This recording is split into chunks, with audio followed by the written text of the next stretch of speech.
I should have known something was wrong when Cameron insisted I wear the burgundy dress.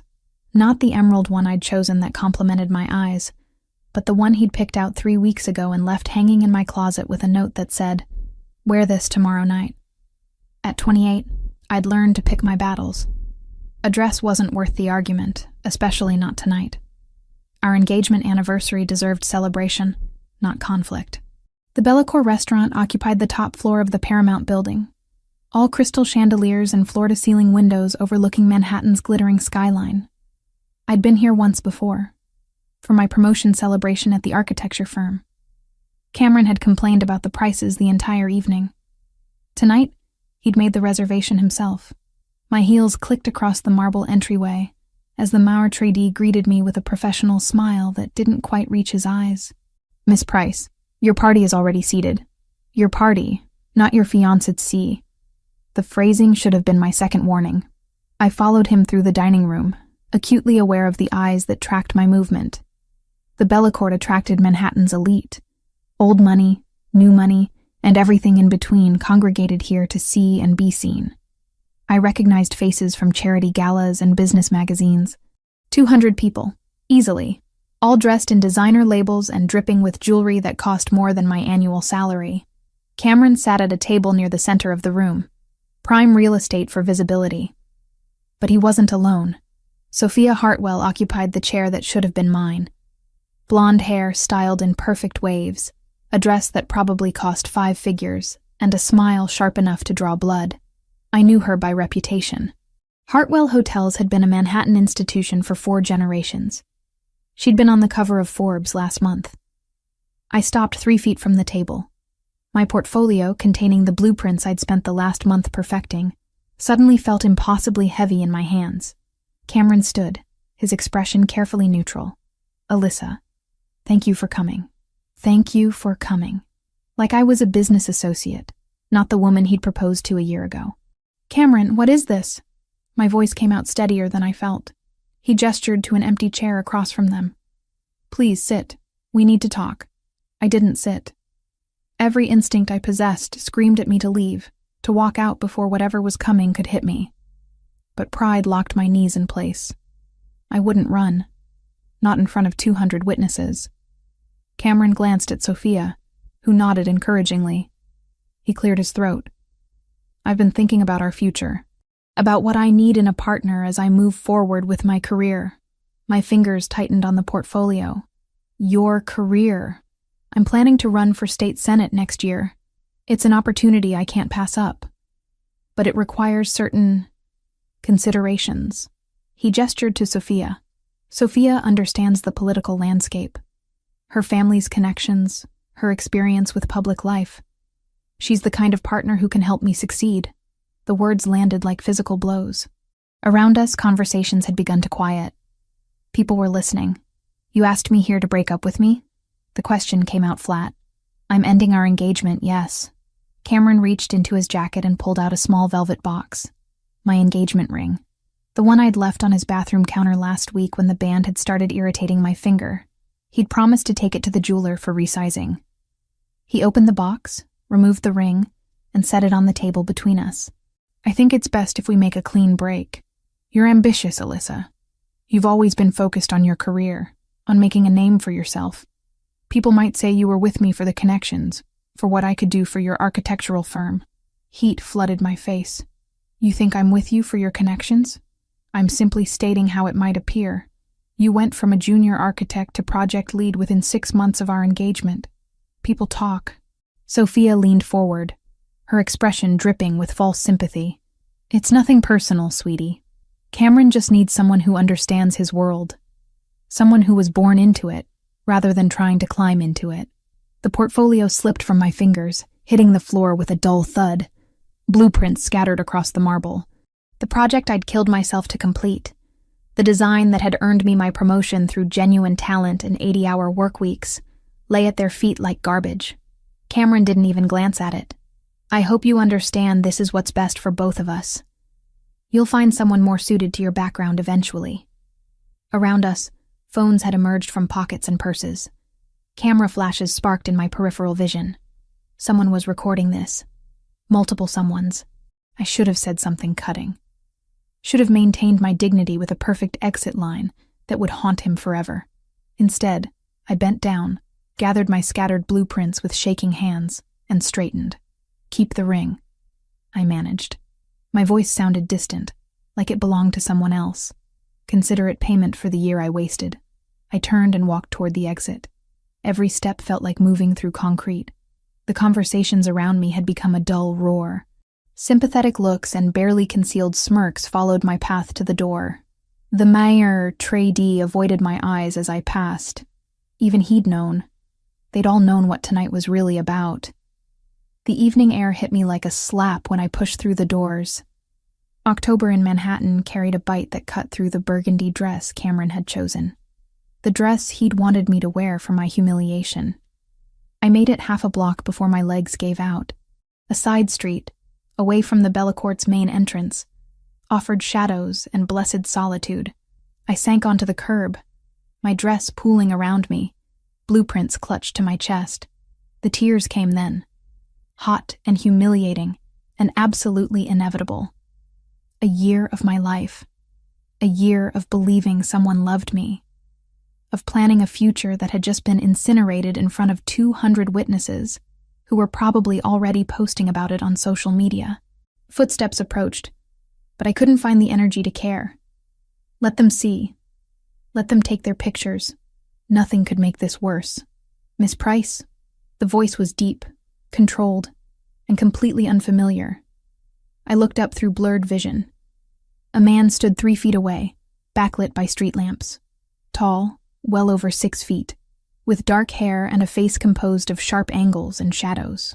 He wore a black suit that probably cost more than my monthly rent, tailored perfectly to broad shoulders and a frame that suggested serious time in a gym. But it was his eyes that stopped my breath. Dark brown, almost black in the dim light, and fixed on me with an intensity that felt almost physical. "I don't need help," I said, swiping at my face. "I disagree." He took a step closer. "There are photographers coming. In approximately 30 seconds, they'll round that corner and capture you sitting on a curb in tears. Tomorrow morning, those photos will be everywhere." As if summoned by his words, voices echoed from the direction of the Bellecourt's entrance. Male voices, excited and opportunistic. The stranger extended his hand. "My car is here, unless you'd prefer to give them the show they're hoping for." I stared at his hand. Strong fingers, a platinum watch that glinted in the streetlight, and absolutely no reason to trust him. But the voices were getting closer. I grabbed his hand and let him pull me to my feet. A black car idled at the curb, sleek and expensive. He opened the rear door and I slid inside, blueprints and all. He followed, settling beside me with economical grace. The door closed, sealing us in leather-scented darkness. "Drive," he said to the man behind the wheel.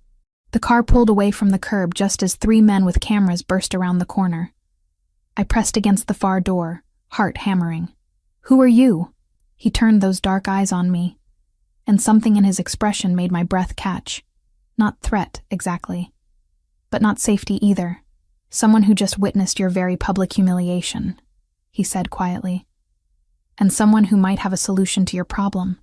The car's interior smelled like leather, and something darker, something that suggested violence, kept carefully at bay. I clutched my blueprints tighter, suddenly aware of how completely I'd abandoned common sense. Getting into a stranger's car because photographers were coming.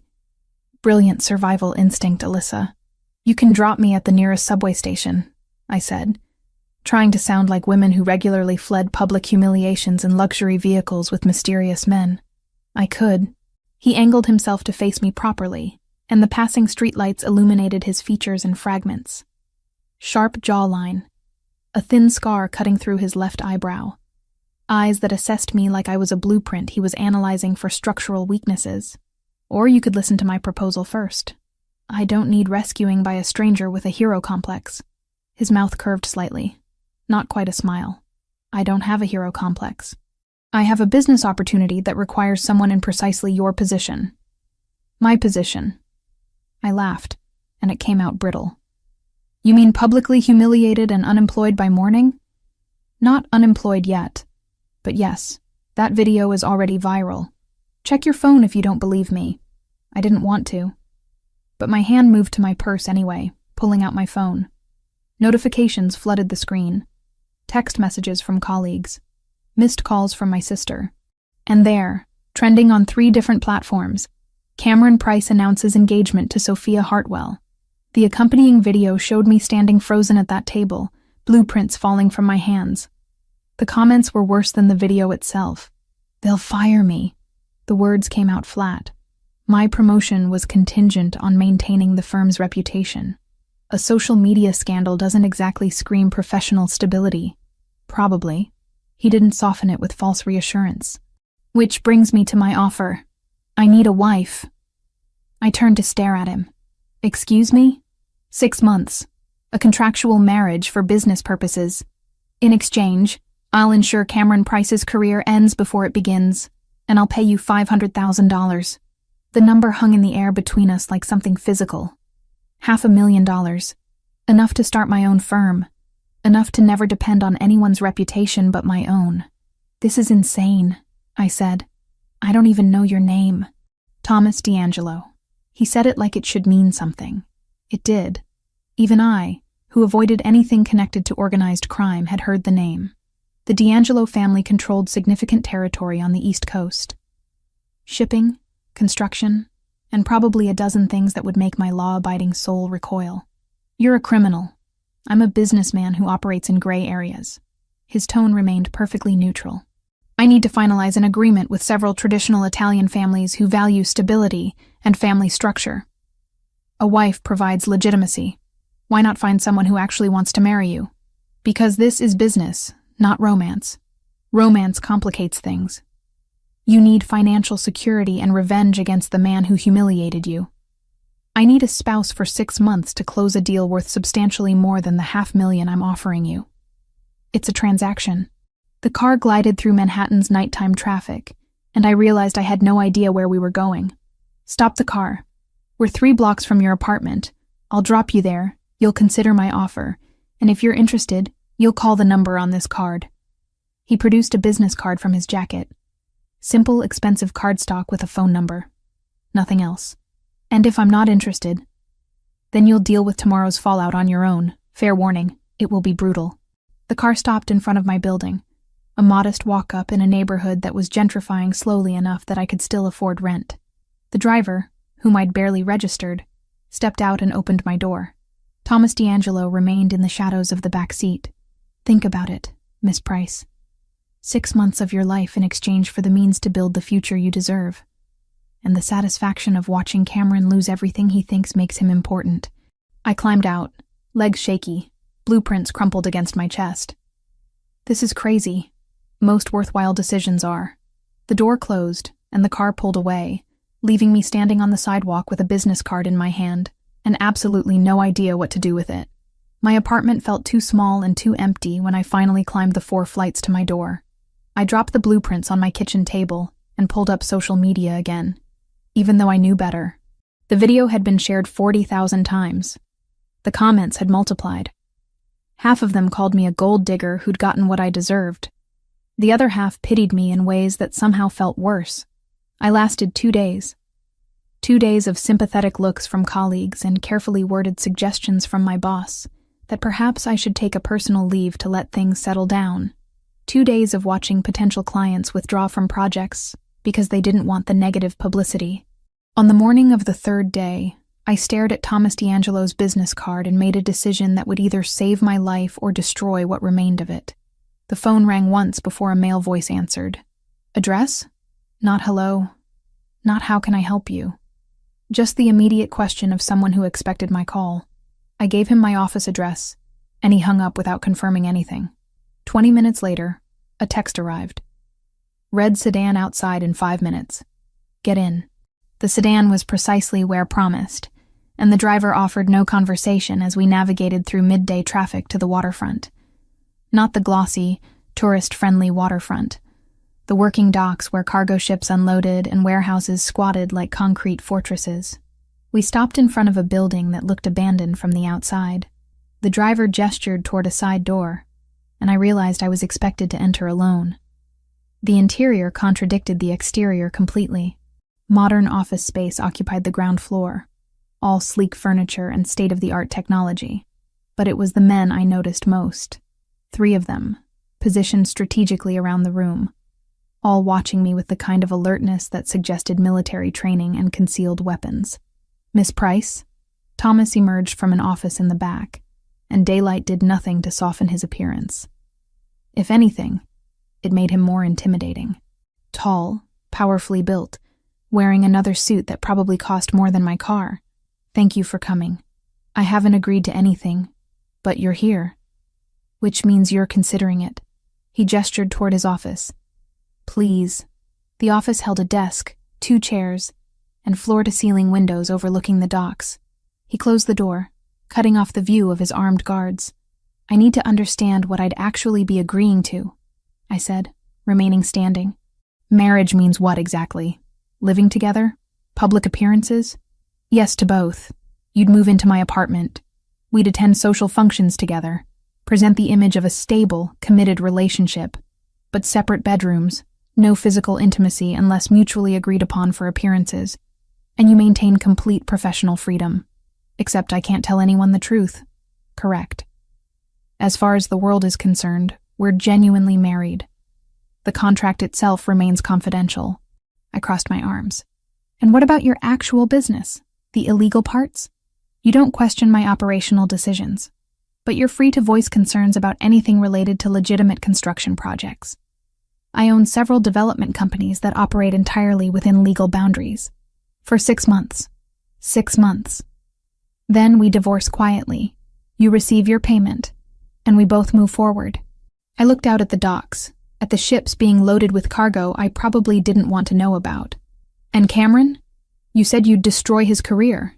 "I have numerous connections in political and legal circles. By the time I'm finished, Cameron Price will be fortunate to work as an ambulance chaser in Jersey." No emotion colored his voice, just stated fact. "When would this happen?" "The marriage?" 48 hours. I have a judge who owes me favors. Private ceremony, legal and binding. This is completely insane. You've mentioned that. Are you saying no?" I turned back to face him. Those dark brown eyes held no judgment, no pressure. Just patient, waiting for a decision he seemed confident I'd already made. Maybe I had. 500,000, I said. In writing. And I want it confirmed that separate bedrooms means actual separation. No expectations. Done.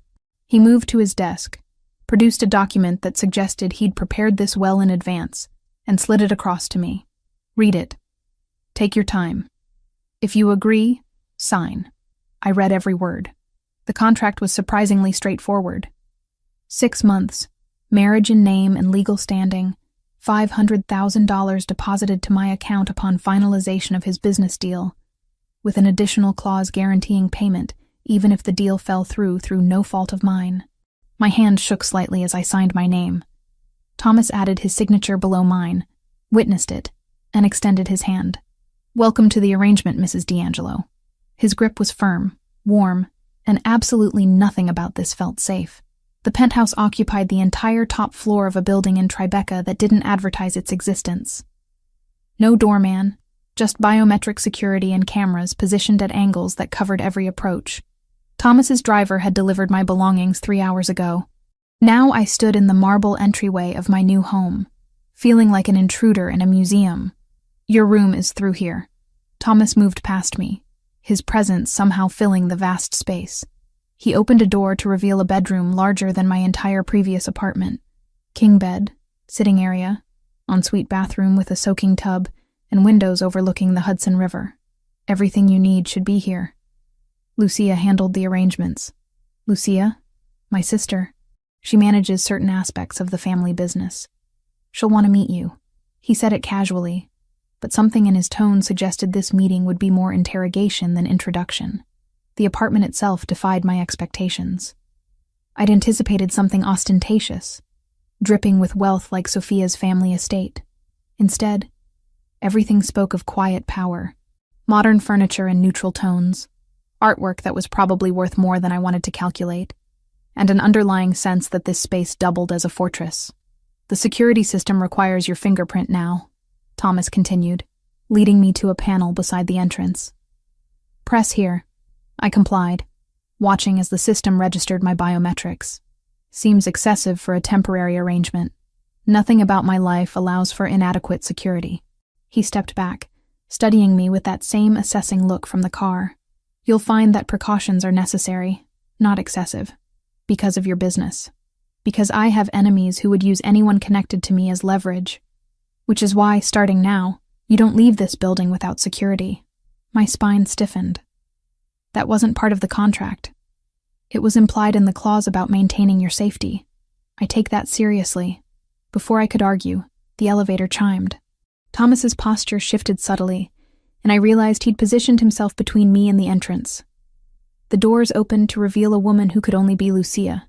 She shared Thomas's dark eyes and sharp features, but where his presence suggested controlled violence, hers radiated calculated intelligence.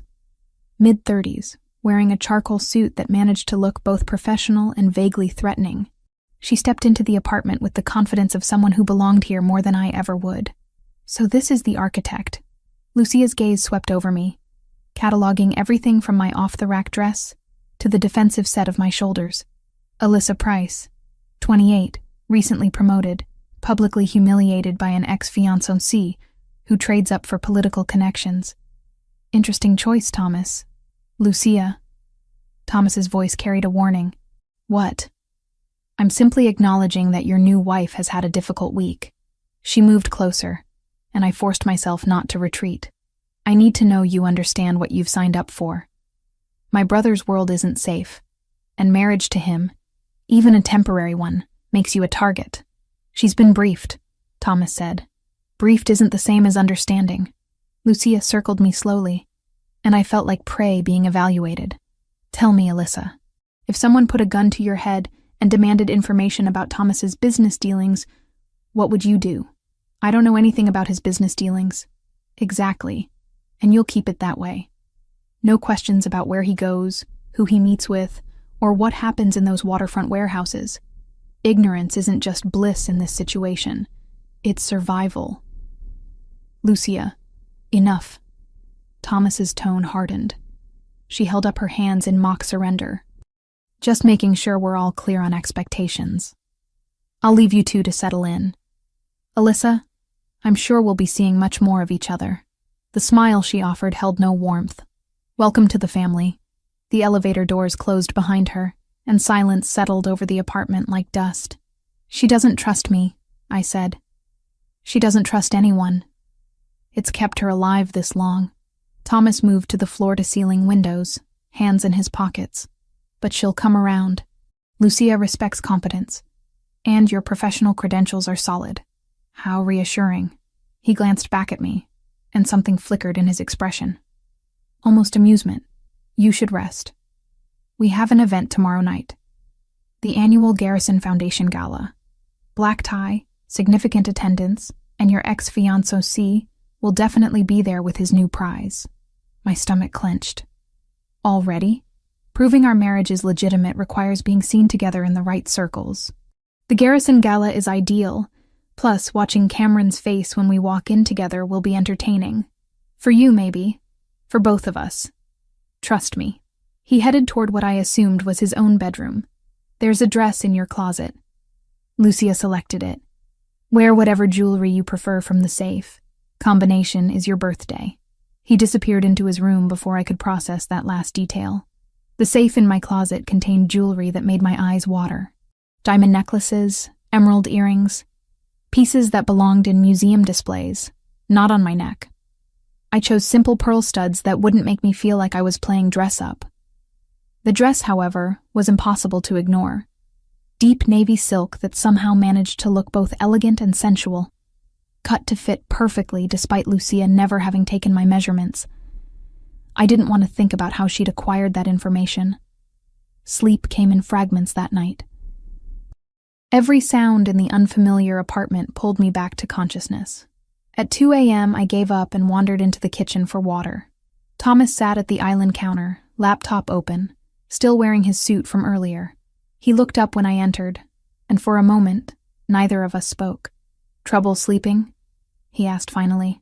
Strange bed. Strange life. I poured water from the filtered dispenser. Do you ever sleep? Not much. Comes with the territory. He closed the laptop. You'll adjust. Most people do. Most people haven't signed a contract to marry a stranger. Fair point. He studied me across the kitchen, and I suddenly became aware that I wore only an oversized t-shirt and shorts. For what it's worth, I'll do everything possible to make sure these 6 months don't destroy your life. Just temporarily disrupt it. Exactly. That almost smile returned. The gala tomorrow will set the tone. People will talk, speculate, probably create elaborate theories about how we met. Let them. The more attention on our relationship, the less attention on other matters. You mean your actual business. I mean anything that doesn't concern you. He stood, and I realized how much space he occupied just by existing. Get some rest, Alyssa. Tomorrow will be easier if you're not exhausted. He left me alone in the kitchen, and I finished my water in the dark, watching the city lights blur through the windows. The next evening arrived too quickly. The dress fit like it had been designed for me, and the pearl earrings provided just enough elegance without screaming desperation. I stared at my reflection, barely recognizing the woman looking back. Professional armor, I told myself. Just another kind of blueprint to follow. Thomas waited in the living room, and when I emerged, something shifted in his expression. Not quite approval. More like recognition that I'd understood the assignment. You look perfect, he said simply. Thank you for specifying that this is a performance. His mouth curved slightly. Everything is a performance, Alyssa. The only difference is how well we execute it. The car ride to the gala passed in silence. Thomas spent it on his phone, speaking in low tones about shipments and schedules that I deliberately didn't listen to. When we pulled up to the Metropolitan Museum, where the Garrison Foundation had rented the entire building, photographers lined the entrance like a gauntlet. Thomas stepped out first, then turned to offer his hand. Ready? No, absolutely not. But I took his hand anyway and let him guide me into the camera flashes. Questions erupted from the press line. Mr. D'Angelo, who is your date? Is it true you recently got married? Miss Price, how long have you known Thomas D'Angelo? Thomas ignored them all, his hand settling on my lower back as we moved through the entrance. The touch burned through the silk of my dress, proprietary and deliberate. Message received, I thought. To everyone watching, I belong to him now. The gala's main hall glittered with Manhattan's elite. I spotted business leaders, politicians, and more than a few faces I recognized from gossip columns. And there, near the center of the room, stood Cameron and Sophia. They saw us at the same moment. Cameron's expression shifted from confident to confused to something that looked almost like panic. Thomas leaned down, his breath warm against my ear. Shall we go say hello to your ex-fiancé? I think it's time he met your husband. The possessive emphasis on husband shouldn't have sent heat through my veins. But it did, and I let Thomas guide me directly toward the couple who'd humiliated me less than a week ago. This was going to be interesting. Cameron's face went through several expressions in rapid succession as we approached. Confusion melted into recognition, then something closer to genuine alarm when he registered Thomas's hand resting possessively on my waist. Alyssa. He recovered his composure with visible effort. I didn't expect to see you here. Funny. I was thinking the same about you. I kept my voice light, pleasant. Cameron, Sophia, I'd like you to meet my husband, Thomas D'Angelo. Sophia's carefully maintained smile fractured. Husband, that's impossible. The engagement just ended. A week ago. Thomas's tone remained conversational, but his presence commanded attention from everyone within earshot. Plenty of time for Alyssa and me to recognize what we have. We were married 3 days ago in a private ceremony. Cameron's throat worked. He knew the name D'Angelo. Everyone in Manhattan's power circles knew that name and what it represented. How convenient, Sophia managed, recovering slightly. You certainly moved on quickly, Alyssa. Thomas's fingers tightened imperceptibly on my waist. My wife doesn't need to justify her choices to anyone, especially not to people who lack the grace to treat her with respect. The temperature around our small circle dropped several degrees. Cameron cleared his throat. Of course. We wish you both every happiness. I'm sure you do. Thomas's smile held no warmth. Enjoy your evening. He guided me away before either of them could respond, his hand never leaving contact with my body. We wove through clusters of guests, and I felt eyes tracking our movement. Whispers followed in our wake. That was brutal, I murmured. That was necessary. By tomorrow morning, everyone who matters will know you're untouchable. He caught the attention of a passing waiter and secured 2 glasses of champagne. Now we circulate. Let people see us together and establish that this marriage is legitimate. The next hour blurred into a parade of introductions. Business associates of Thomas, politicians who smiled too widely, socialites who assessed my dress and jewelry with predatory interest. Thomas handled it all with practiced ease, introducing me as his wife with a possessiveness that felt disturbingly natural. When we finally found a quiet corner near the museum's Greek sculpture exhibit, I exhaled tension I hadn't realized I was holding. "You're good at this," Thomas observed. "Most people find these events exhausting. I spent years attending firm functions where I was the youngest person in the room by a decade. I learned to adapt. I sipped the champagne, which was predictably excellent, though I'm usually not playing the role of Mafia wife. Technically, you're playing the role of my wife. The Mafia part is secondary." "Sure, because people definitely see you as just a businessman." His expression shifted, something darker entering those brown eyes. They see what I allow them to see. Power, control, success. The specifics of how I achieved those things remained deliberately vague. Before I could respond, Lucia appeared from the crowd like a sharply dressed specter. "Thomas, we have a situation." His demeanor changed instantly. The charming husband vanished, replaced by someone harder. "What kind of situation?" "Franco Verciani is here, with architectural plans for a development project in Red Hook. He's presenting them to the Castellano family in the East Gallery. Something passed between them. Some silent communication I couldn't decipher." Thomas's jaw tightened. "Excuse me for a moment." He disappeared into the crowd with Lucia, leaving me standing alone among priceless artifacts. I should have stayed put, played the dutiful wife waiting for her husband's return. Instead, curiosity pulled me toward the East Gallery. The space housed Egyptian artifacts, and a small group had gathered near the temple reconstruction. I recognized some faces from earlier introductions. The Castellano family, old money Italian with connections that spanned continents. And there, presenting large blueprints spread across a makeshift table, stood a man who could only be Franco Verciani. He was shorter than Thomas, stockier, with olive skin and eyes that suggested cruelty lived close to the surface. His suit cost a fortune, and he wore it like armor. "The location is ideal," Franco said, gesturing to the plans. "Direct port access, minimal residential complaints, and construction can begin within 3 months of approval." I moved closer, angling to see the blueprints. My architectural training kicked in automatically, analyzing the drawings with professional interest. Something was wrong. The structural supports were inadequate for the building height indicated. The foundation specifications didn't match the soil composition typical of Red Hook's waterfront, and the loading dock design suggested purpose-built access for vehicles much larger than standard commercial trucks. This wasn't a legitimate development project. This was a facility designed to conceal something. "Alyssa." Thomas appeared at my elbow, his tone neutral, but his body language screaming tension. "I see you found the architectural discussion." Franco's gaze snapped to me, assessing and dismissive in equal measure. "Your wife has an interest in construction?" "My wife is an architect, a talented one." Thomas's hand settled on my lower back again. "What do you think of the plans, darling?" The endearment sounded natural, practiced. I played along. "They're interesting. Though I noticed the foundation specifications seem unusual for waterfront construction." Franco's expression hardened fractionally. "The engineers assured me the design is sound." "I'm sure they did." I kept my tone light, conversational. "It's just that Red Hook's soil composition typically requires deeper pilings for buildings over 6 stories. These plans show 8 stories with relatively shallow foundation work. It seems risky." Silence fell across the small gathering. The Castellanos exchanged glances. Franco's eyes narrowed. "Perhaps your wife should focus on her own projects, D'Angelo," Franco said softly. "Perhaps your engineers should review their calculations."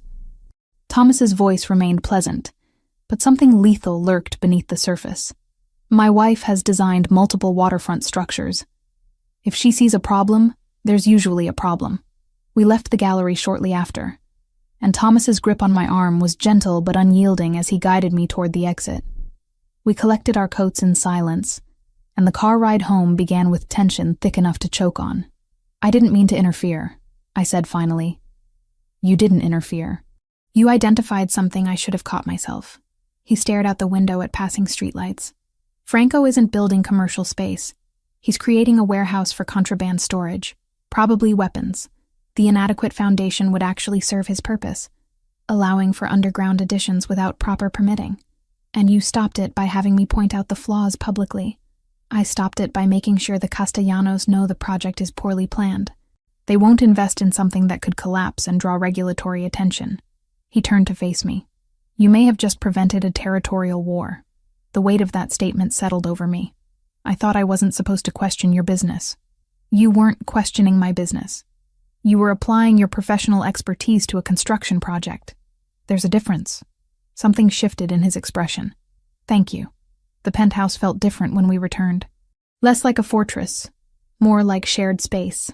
Thomas loosened his tie, poured whiskey from a crystal decanter, and gestured toward the couch. Sit. We should talk. I obeyed, kicking off heels that had been killing me for hours. He settled at the other end of the couch, maintaining respectful distance. Franco will figure out that you identified the problems in his plans, Thomas said. He'll see you as an obstacle. Should I be worried?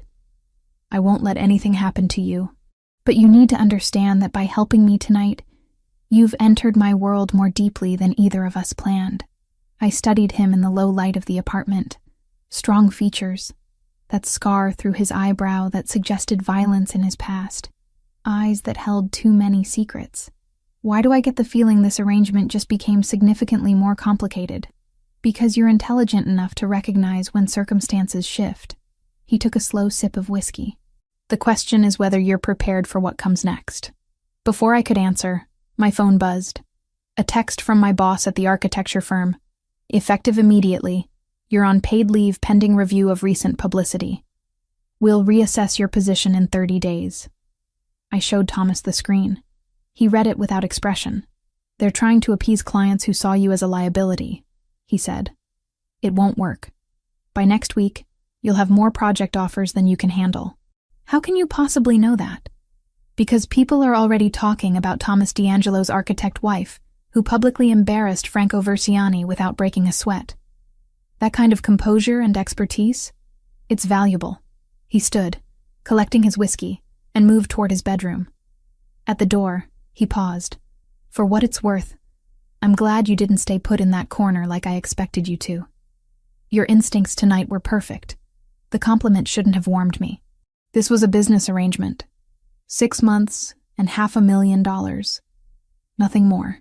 But when I finally made it to my own bedroom, I caught myself smiling at my reflection, and the woman looking back seemed different somehow. Stronger, more certain. Dangerous territory, I thought. Getting used to this. I fell asleep anyway.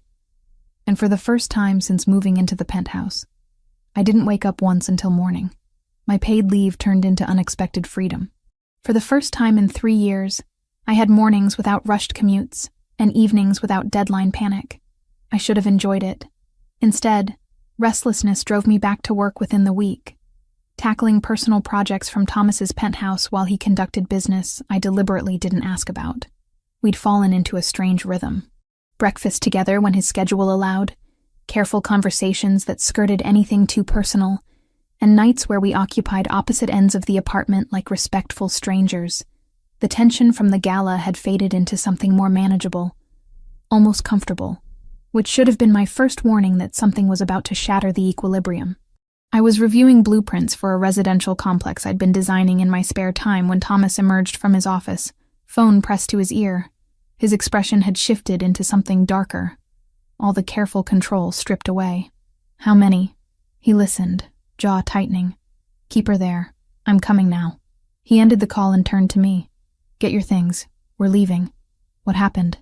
There's a situation at one of my construction sites. I need to handle it personally. He was already moving toward the door, grabbing a jacket from the closet. "You're coming with me." "Why would I come to a construction site?"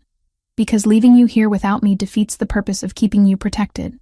He held the door open, and something in his expression told me arguing would be pointless.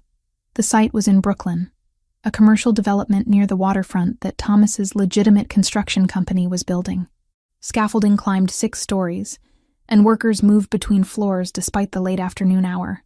Thomas's driver pulled directly onto the site, past security that waved us through without question. Vincent, Thomas's head of security, and a man who looked like he'd been carved from granite, met us at the entrance. "Boss, she's in the foreman's trailer. Shaken but not hurt." "She?" I followed Thomas toward a construction trailer at the site's edge. The site manager. "Someone left a message for her. Specifically about you." Cold spread through my chest. Inside the trailer, a woman in her 50s sat at a desk, hands wrapped around a coffee mug.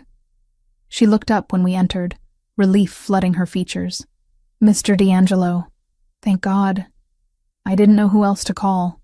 Thomas moved to her desk, where a piece of paper lay spread out. I edged closer to read the message scrawled in block letters. "Tell D'Angelo his architect wife should stay out of things that don't concern her." When did this arrive? Thomas's voice had gone flat, empty of inflection, in a way that was somehow more frightening than anger. 2 hours ago, taped to my office door. I called Vincent immediately. "Good. Take the rest of the day. Vincent will ensure you get home safely." Thomas picked up the note carefully, sliding it into his jacket pocket. "Alyssa, wait in the car. I want to see the site." He turned to look at me, and something in his expression made my breath catch. Fear. Actual fear, raw and unconcealed. "Alyssa, I'm an architect, Thomas. If someone is threatening me over construction projects, I want to see what they're so concerned about." For a long moment, he simply stared at me. Then he nodded once, sharp and decisive. "Vincent, sweep the perimeter again. I'm taking her through." The construction site smelled like concrete dust and metal. Thomas stayed close as we climbed temporary stairs to the 2nd floor, his hand hovering near my lower back without quite touching. His security detail fanned out around us, alert to every shadow. "This is a mixed-use development," Thomas explained, his tone carefully neutral. "Retail on the ground floor, offices above. Completely legitimate business. But Franco thinks I'm interfering with more than just his projects. Franco is realizing that having you around makes it harder for him to operate. You have expertise he can't easily counter." We stopped at a window opening that overlooked the water. This is exactly the kind of location he'd want for his warehouse. We acquired the property before he could. The pieces clicked together. You're using legitimate construction to block his illegal operations. I'm using legitimate construction to expand my business interests. If it happens to limit his options, that's incidental. He studied the harbor view. But yes. And now he's decided to make you a target. He left a note. That's not exactly a direct threat. Thomas turned to face me, and the intensity in his dark brown eyes pinned me in place. "It's a declaration of intent. Next time, it won't be a note." "So what do? We increase security. You don't go anywhere without Vincent or someone equally capable." And wow, the explosion wasn't loud. More like a muffled thump from somewhere below us. But the building shuddered, and Thomas's reflexes kicked in instantly. He grabbed me, pulling me away from the window as shouting erupted from the ground floor. "Stay behind me." His voice had gone cold, controlled. He moved toward the stairs, one hand on my arm, the other reaching for something at his back. A gun, I realized with distant shock. He was armed. Vincent appeared at the bottom of the stairs, weapon drawn. "Gas main rupture in the basement. Contained, but we need to evacuate. Could be deliberate." Thomas's grip on my arm tightened. We descended quickly, his body positioned between me and any potential threat. Workers streamed past us toward the exits, and the organized chaos suggested they'd drilled for exactly this scenario. We made it to the car without incident, but Thomas didn't relax until we were several blocks away. He kept his hand on my knee, fingers pressed hard enough to leave marks through my jeans. "Are you hurt?" His voice was rough. "No. I'm fine." "Thomas, look at me." He did, finally. and what I saw in his expression made something in my chest tighten. Not just fear, terror, the kind that came from experiencing loss before. "I'm okay," I said again, softer. His hand moved from my knee to cup my face, thumb brushing my cheekbone. "This isn't worth $500,000. This isn't worth any amount of money." "What are you saying?" "I'm saying we end the contract. Tonight. I'll still pay you, still destroy Cameron, but you go somewhere safe until No. Alyssa. No. I'm not running because someone tried to intimidate us with an explosion that was probably faulty construction, not sabotage." The lie felt transparent even as I spoke it, but I pushed forward anyway. "I signed a contract. 6 months. I don't break my commitments." Something shifted in his expression. The fear remained, but something else emerged alongside it. Something that looked dangerously like admiration. "You're either incredibly brave or completely foolish." "Both, probably." My pulse hammered against my throat. "But I'm not leaving." The car pulled into the underground garage beneath the penthouse building. Neither of us moved to exit immediately. Thomas's hand remained against my face, warm and possessive, and I couldn't remember why I'd insisted on separate bedrooms and professional distance. "I lost someone once," he said quietly. "My wife, 7 years ago. We were driving home from a restaurant and a car forced us off the road. I survived. She didn't." The pain in his voice was raw, unfiltered. "Thomas, I'm sorry. They targeted her to hurt me. A rival family, sending a message about territorial disputes. I swore after that night I'd never put anyone in that position again. Never care enough about someone to make them vulnerable. But you married me. Because it was supposed to be a contract. Business. No real emotion involved." His thumb traced my jawline, and his eyes held mine with an intensity that stole my breath, except somewhere between the gala and tonight. That changed. I should have pulled away. Should have reminded him about the agreement, the terms, the very clear boundaries we'd established. Instead, I leaned into his touch. "Thomas, this isn't He kissed me before I could finish the sentence. Not gentle, not tentative.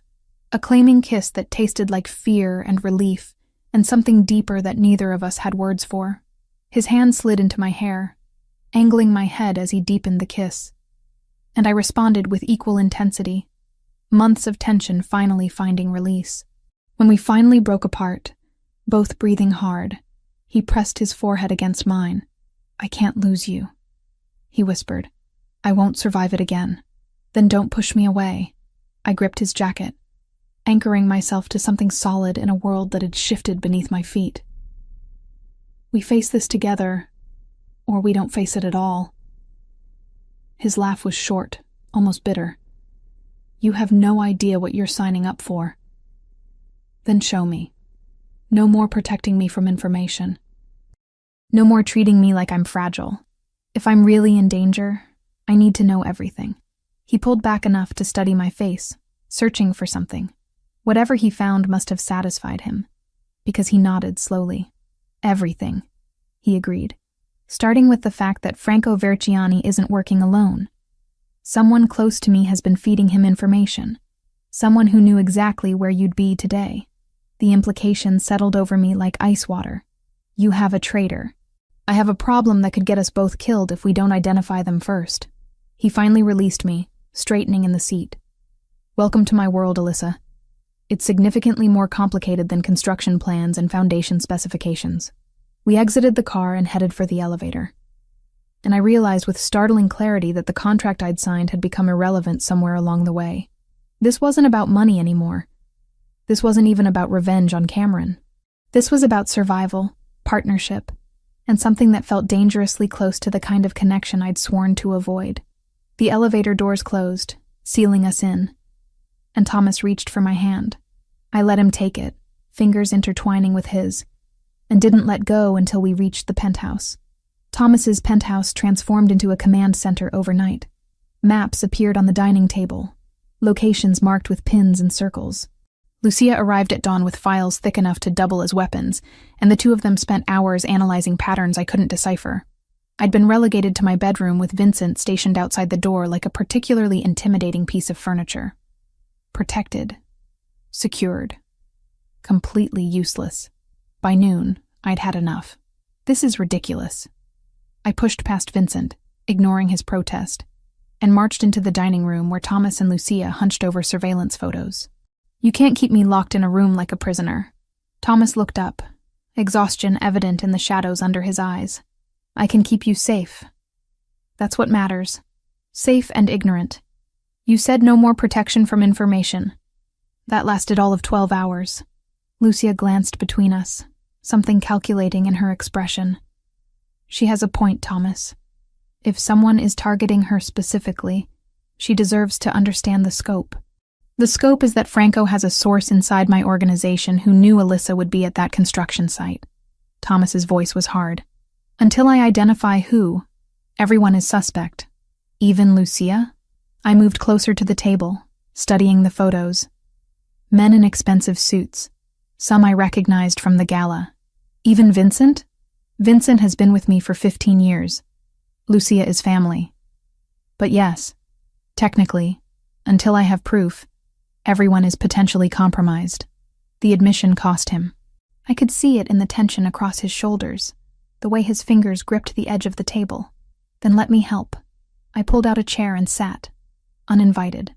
I'm an architect. I solve structural problems by analyzing patterns. Maybe I can see something you're missing. Lucia raised an eyebrow at Thomas. I like her. She's persistent. Persistent is one word for it. But Thomas gestured to the files spread across the table. Fine. These are the people who knew your location yesterday. 23 individuals with access to my schedule, security details, or both. I scanned the list. Most names meant nothing to me, but a few stood out. Associates from the gala, business partners Thomas had mentioned in passing, and there, near the bottom, a name that made my stomach clench.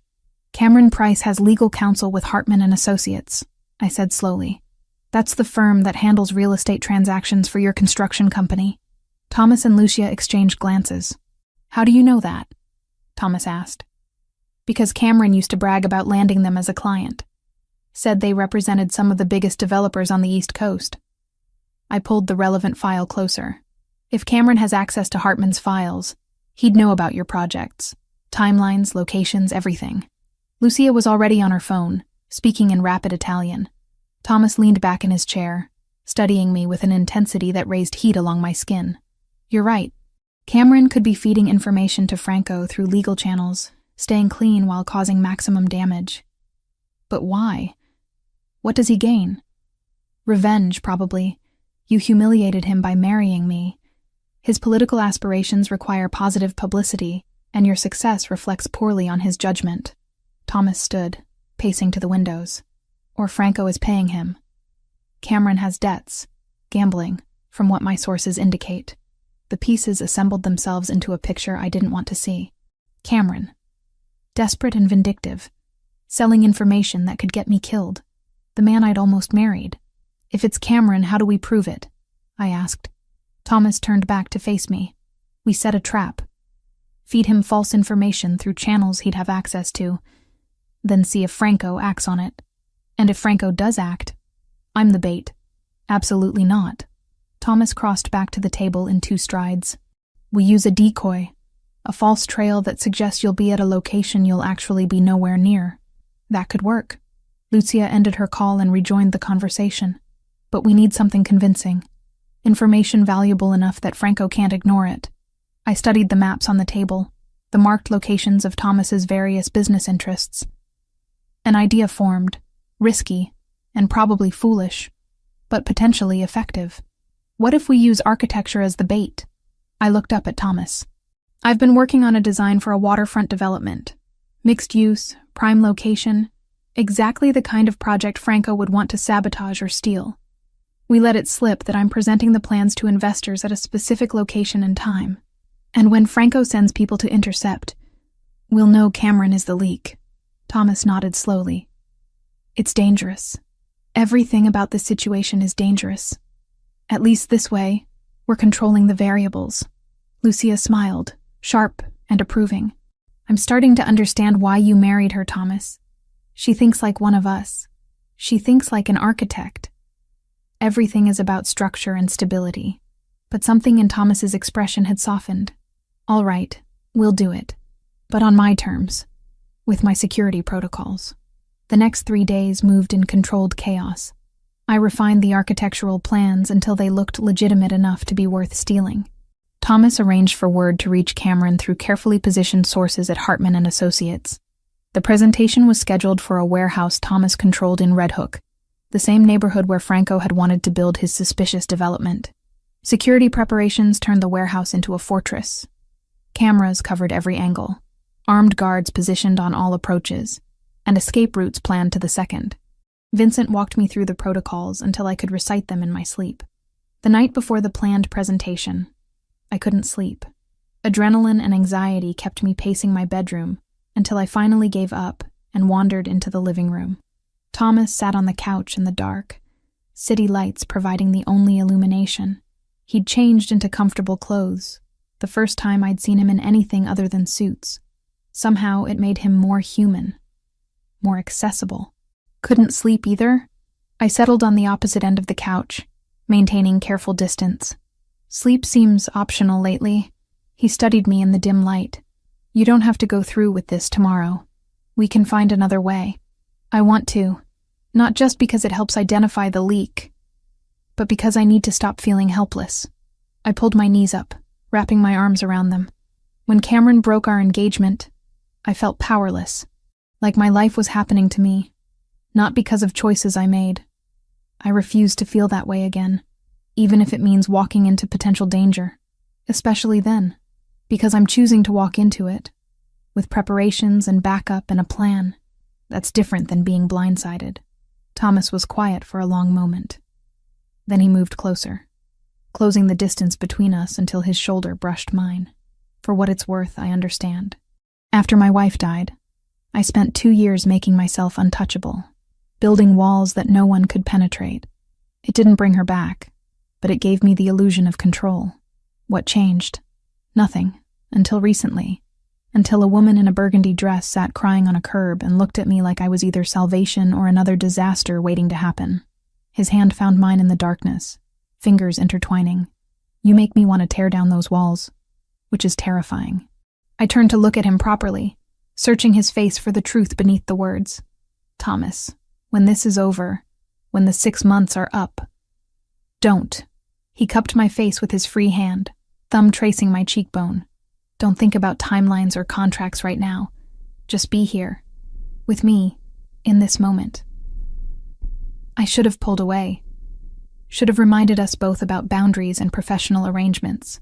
Instead, I leaned into his touch and let him kiss me with a gentleness that contradicted everything I knew about his reputation. We stayed on that couch until dawn, painted the sky pink and gold, talking about everything except tomorrow's plan. He told me about growing up in his father's shadow, learning the family business before he understood what it truly meant. I told him about building a career in a male-dominated field, fighting for respect with every project. By the time Lucia arrived with coffee and final preparations, something had shifted between us. Partnership had deepened into something neither of us wanted to name, but couldn't ignore. Ready? Thomas asked as we prepared to leave for the warehouse. I checked my bag, confirming the architectural plans were secured. As ready as I'll ever be. Vincent drove us to Red Hook in tense silence. The warehouse looked innocuous from outside, just another industrial building among dozens. Inside, it had been transformed into a convincing presentation space. Display boards, lighting, even a podium for my supposed pitch to investors. The investors are my people, Thomas explained, gesturing to 3 men in suits who could have stepped out of a corporate boardroom. They'll play their roles. You present the plans like it's legitimate. If Franco takes the bait, his people will make a move. And if they don't, then Cameron isn't our leak, and we're back to investigating other possibilities. The hours crawled by.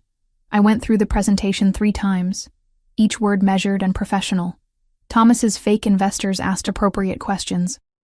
Vincent and his team monitored all approaches to the building. Nothing happened. By hour 4, I'd begun to doubt the entire plan. Maybe Cameron wasn't involved. Maybe we'd misread the situation completely. Then Lucia's phone buzzed. She stepped away, spoke rapidly in Italian, and returned with an expression that was half triumph, half concern. "We have movement," she said quietly. 3 vehicles approaching from the south. Franco's people, based on the plates. Thomas's entire demeanor shifted. "Everyone in position. Alyssa, with me. Now." He guided me toward the back of the warehouse where Vincent had prepared an armored vehicle. But we didn't get in. Instead, Thomas positioned us behind a stack of crates with a clear view of the entrance. "I thought I was supposed to evacuate," I whispered. "Change of plans. I want you to see who shows up. Confirm it's Franco's people. Your testimony will be valuable later." Before I could protest, the warehouse doors burst open. 5 men entered, weapons visible, moving with military precision. And behind them, looking uncomfortable and out of place in khakis and a button-down shirt, walked Cameron Price.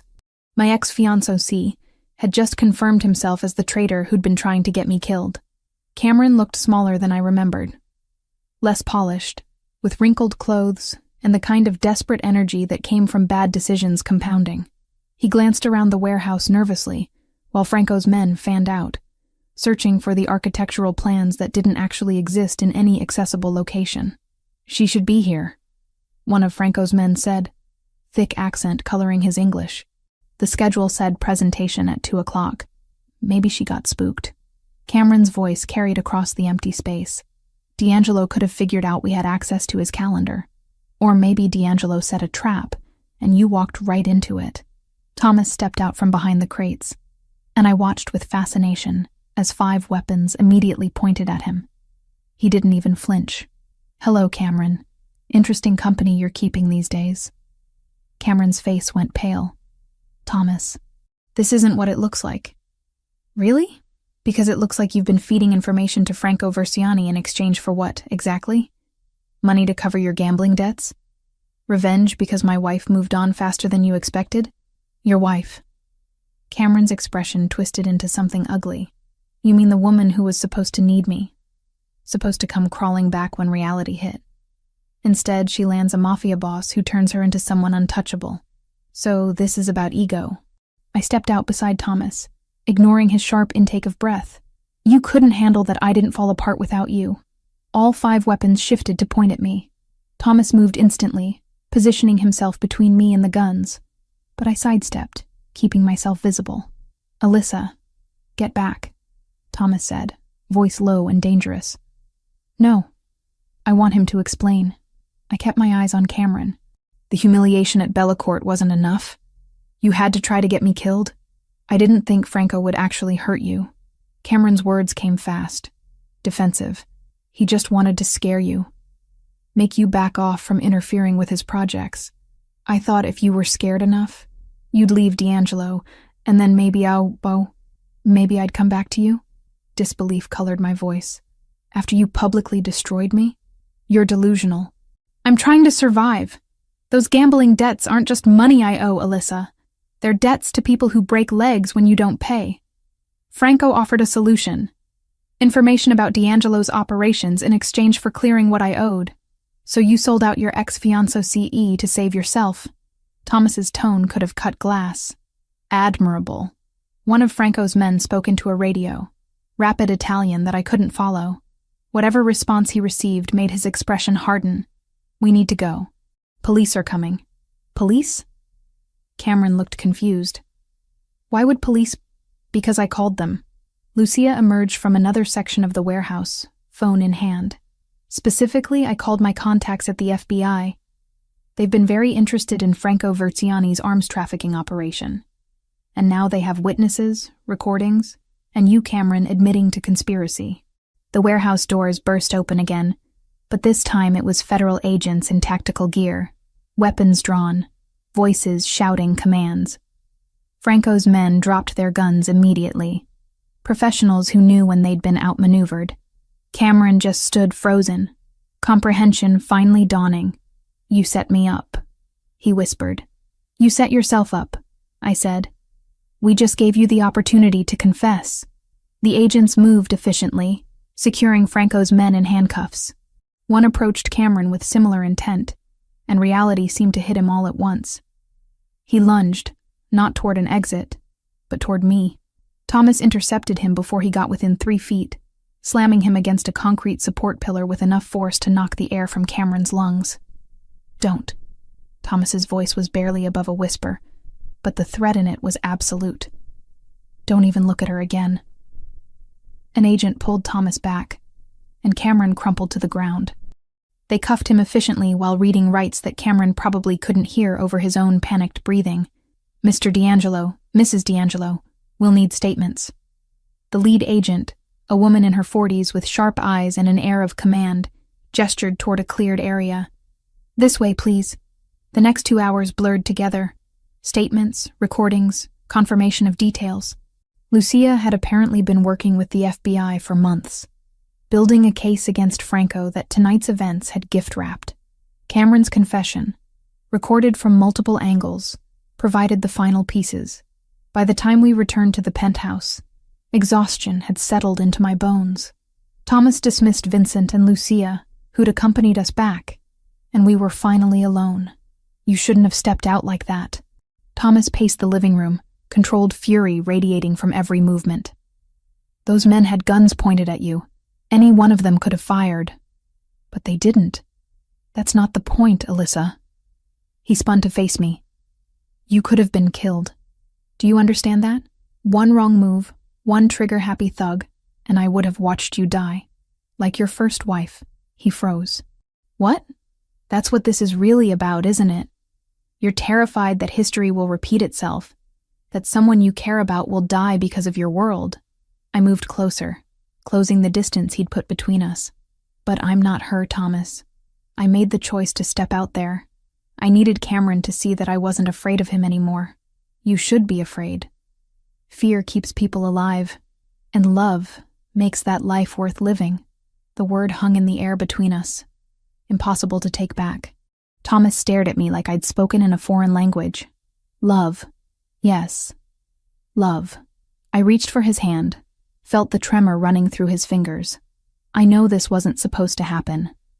The contract was clear, clinical, temporary, but somewhere between the gala and tonight, I fell in love with you. And I think you fell in love with me too. He pulled his hand away, creating distance again. "You don't know what you're saying. This is adrenaline, post-crisis reaction. This is me, standing in your living room telling you the truth." My voice remained steady, even as my heart hammered. "I love you. Your darkness, your protectiveness, the way you look at me like I'm both precious and impossibly frustrating. I love that you built walls to keep people safe and then let me climb over them anyway. Alyssa, I can't, His voice cracked. "Everyone I love ends up in danger. My wife died because of me. Tonight, you almost died because of me. Tonight, I almost died because Cameron is a selfish coward who made terrible choices.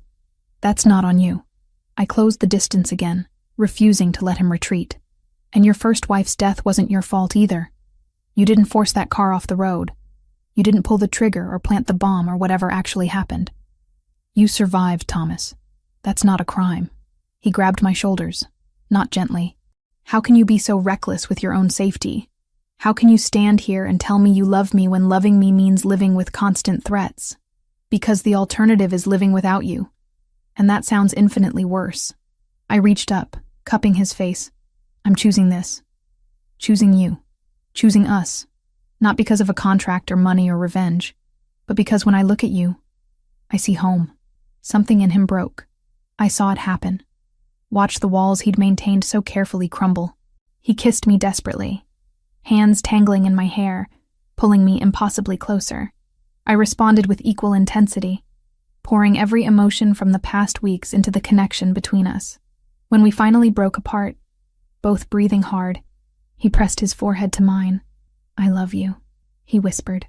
"God help me. I love you so much it terrifies me. Then be terrified with me, but don't push me away. I don't know how to do this, how to love someone and not destroy them.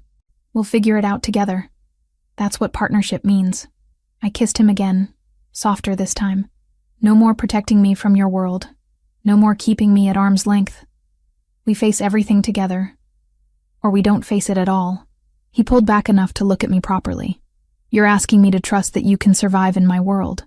I'm asking you to trust that we're stronger together than we are apart. I held his gaze. Can you do that? For a long moment, he simply studied me, and I could see him wrestling with instincts honed by years of loss and paranoia. Then, finally, he nodded. Together, he agreed.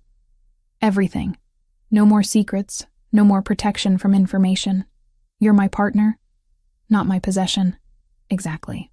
Relief flooded through me. Now can we please sit down? I've been running on adrenaline for hours and I'm about to collapse. He laughed, the sound rusty but genuine, and guided me to the couch. We collapsed into the cushions, his arm around my shoulders, my head against his chest. His heartbeat was steady beneath my ear, grounding and real. The contract is void, you know, he said after a moment. Not because of technicalities, but because this isn't a business arrangement anymore. I know, I don't care about the money. You'll get it anyway. I keep my promises. His fingers traced patterns on my shoulder. But I'm hoping you'll stay for different reasons. I'm staying because I love you. You complicated, overprotective, occasionally infuriating man. Good, because I have no intention of letting you go. He kissed the top of my head. Fair warning. My world doesn't get less dangerous just because we're in love. I wouldn't expect it to, but we'll handle it together. Together, he repeated, like he was testing the word. I think I could get used to that. We stayed on that couch as night settled over Manhattan, neither of us willing to move, both of us finally understanding that what we'd built was worth every risk. 3 months after Cameron's arrest, Manhattan looked different from the penthouse windows. Or maybe I looked at it differently now, understanding that the city's gleaming surface concealed layers of complexity I'd never imagined before marrying Thomas D'Angelo. The original 6-month contract had expired 2 weeks ago. I'd signed the divorce papers Thomas prepared, watched him file them, and then moved my belongings from the guest bedroom into his. Because contracts were about business, and what we had now transcended any legal document. My architecture firm occupied a modest office in Chelsea, funded by the $500,000 Thomas had insisted on transferring despite my protests. 3 employees, 6 active projects, and a reputation for innovative design that had nothing to do with my husband's influence and everything to do with work that finally bore only my name. You're thinking too loud. Thomas emerged from the bathroom, hair damp from the shower, wearing the casual clothes that still seemed incongruous on someone so associated with power suits and control. I can hear it from across the apartment. I'm thinking about tonight. I turned from the window, watching him move through our bedroom with the economical grace that never failed to catch my attention. Are you sure about this? Having a celebration at the restaurant where you were publicly humiliated? Absolutely. He crossed to me, hands settling on my waist. It's poetic justice. Plus, the look on certain people's faces will be worth whatever astronomical amount they're charging for the private event. The Bellacourt restaurant, scene of my worst moment, now transformed into the venue for what Thomas insisted on calling our real wedding celebration. Not a legal ceremony, since we were technically already married and divorced, and living together in a relationship that defied conventional categorization, but a public declaration that what we had was genuine, permanent, and entirely on our terms. Sophia will be there, I said. She RSVP'd yes, probably out of morbid curiosity. Good. She should see what she missed when she chose Cameron. His mouth curved into something predatory. Cameron, who was currently awaiting trial on conspiracy charges and probably regretting every decision that led him to that warehouse. I'd seen the news coverage. Cameron's fall had been spectacular and public, his political aspirations incinerated before they could properly ignite. Sophia had distanced herself immediately, engagement broken within 48 hours of his arrest. Last I'd heard, she was dating a tech entrepreneur and pretending the Cameron chapter had never happened. I don't hate him anymore, I said, surprising myself with the truth. I almost feel sorry for him. He destroyed his own life trying to destroy mine. That's more generous than he deserves. Thomas pulled me closer, and I leaned into the solid warmth of him. But it's one of the things I love about you. You don't carry grudges once justice has been served. Justice had indeed been served. Franco Versiani faced federal charges that would keep him imprisoned for decades. His organization had crumbled without leadership, territory absorbed by families who operated with slightly more legal consideration. The explosion at Thomas's construction site had been ruled accidental, faulty gas lines, rather than sabotage, but we both knew the truth. Franco had tried to kill me, and failed. My phone buzzed with a text from Lucia. Car arrives at 7. Don't be late to your own party. And wear the green dress, not the blue one. Trust me, your sister is terrifying, I said, showing Thomas the message. She's efficient. There's a difference. But he smiled, the expression transforming his face from intimidating to almost boyish. Though I agree about the green dress, it makes your eyes impossible to look away from. The afternoon passed in comfortable routine. Thomas reviewed shipping manifests for his legitimate import business, while I finalized plans for a residential project in Brooklyn. We'd learned to occupy the same space without crowding each other, partnership extending beyond crisis management into the mundane details of daily life. By 7 o'clock, I wore the green dress Lucia had insisted on, emerald silk that Thomas had indeed been unable to look away from. His own suit was impeccable, charcoal gray with subtle pinstripes, and together we looked like exactly what we were. Power couple, Manhattan elite, dangerous and respectable in equal measure. The Bellacourt hadn't changed. Same crystal chandeliers, same floor-to-ceiling windows, same marble floors I'd crossed in humiliation months ago. But tonight, those floors led to a private dining room Thomas had reserved entirely, and the 200 guests weren't witnesses to my destruction. They were witnesses to my resurrection. Lucia met us at the entrance, stunning in midnight blue, her sharp assessment confirming we'd followed her dress code instructions. Perfect. Everyone important is already here.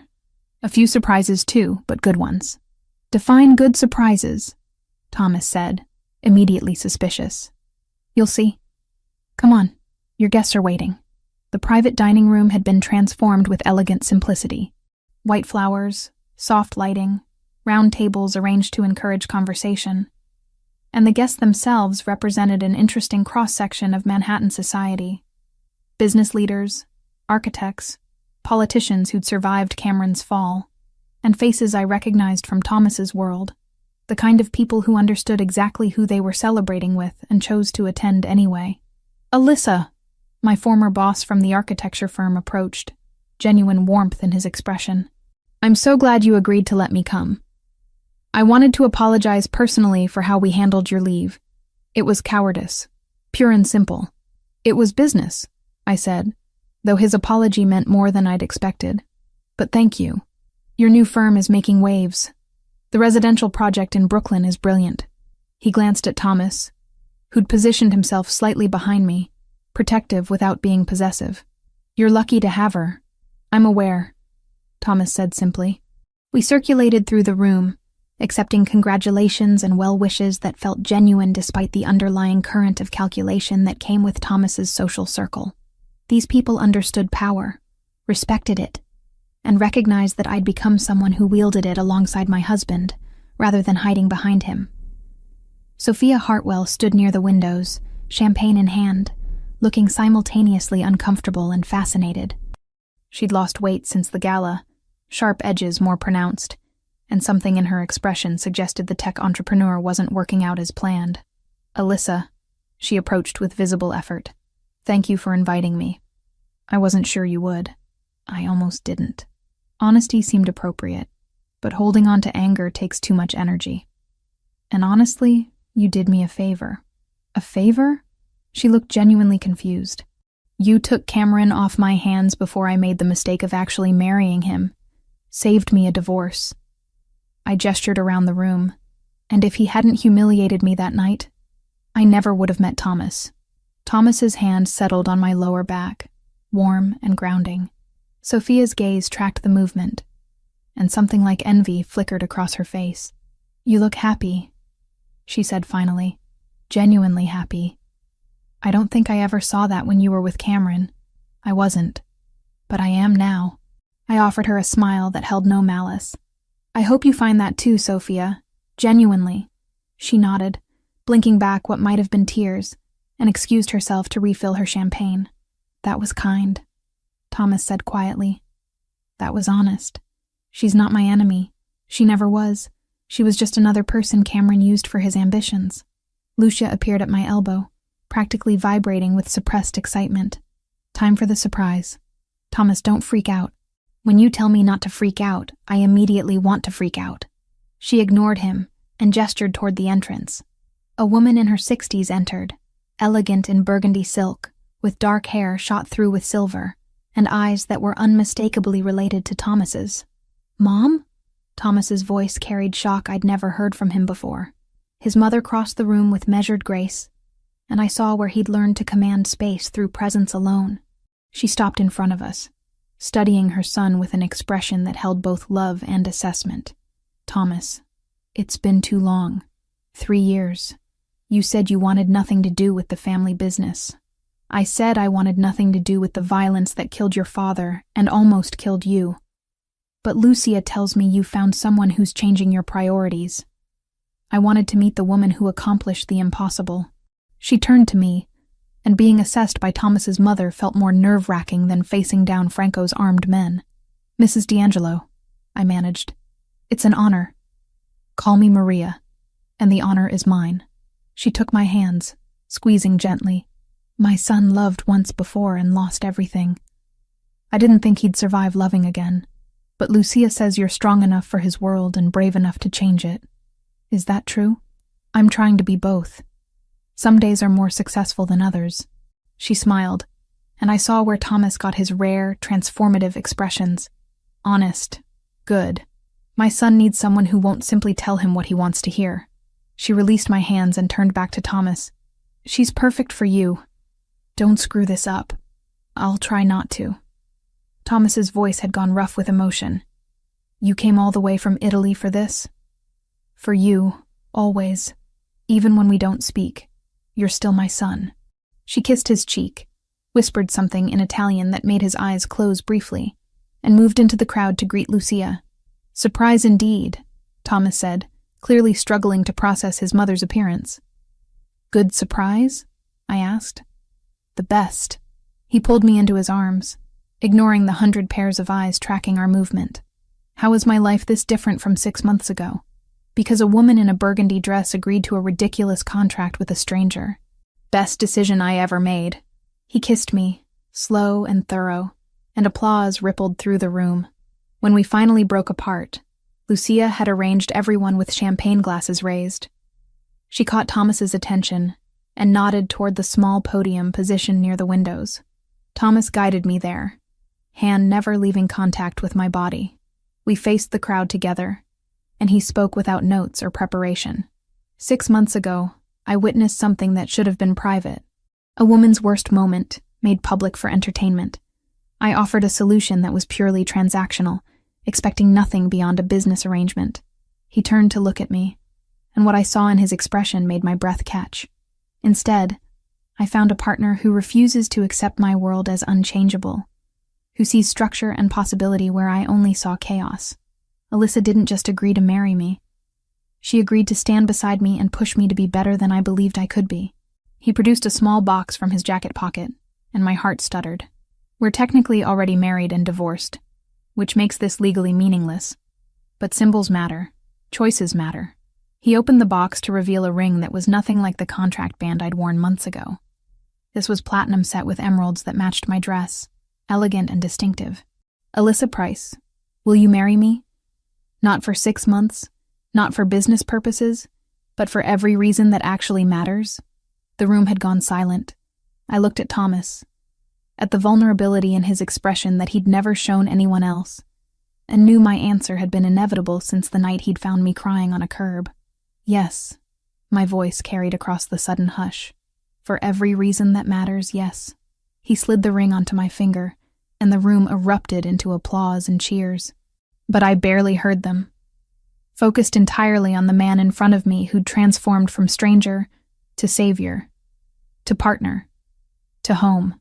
I love you, he said against my lips before kissing me again. I love you too, even when your world is terrifying and complicated and occasionally violent. Especially then? Especially then. The celebration continued around us, but we stayed at that podium for another moment, foreheads pressed together, breathing the same air. Through the windows behind us, Manhattan glittered in the darkness, beautiful and dangerous and full of possibility. "Think we can make this work?" I asked quietly. "Long term? Permanently? Despite everything?" Thomas pulled back enough to meet my eyes. "With you? I think we can survive anything." His expression turned serious. "Fair warning. My past doesn't disappear just because we're in love. There will always be risks, threats, moments that test us. I know. And I'm choosing you anyway. Choosing us. All of it. Then yes, we can make this work. We already have."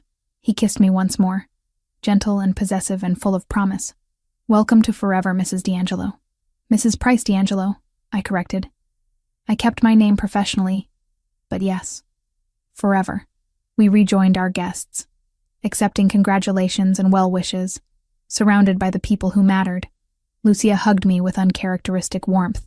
Maria offered advice about surviving in the D'Angelo world that was both terrifying and reassuring.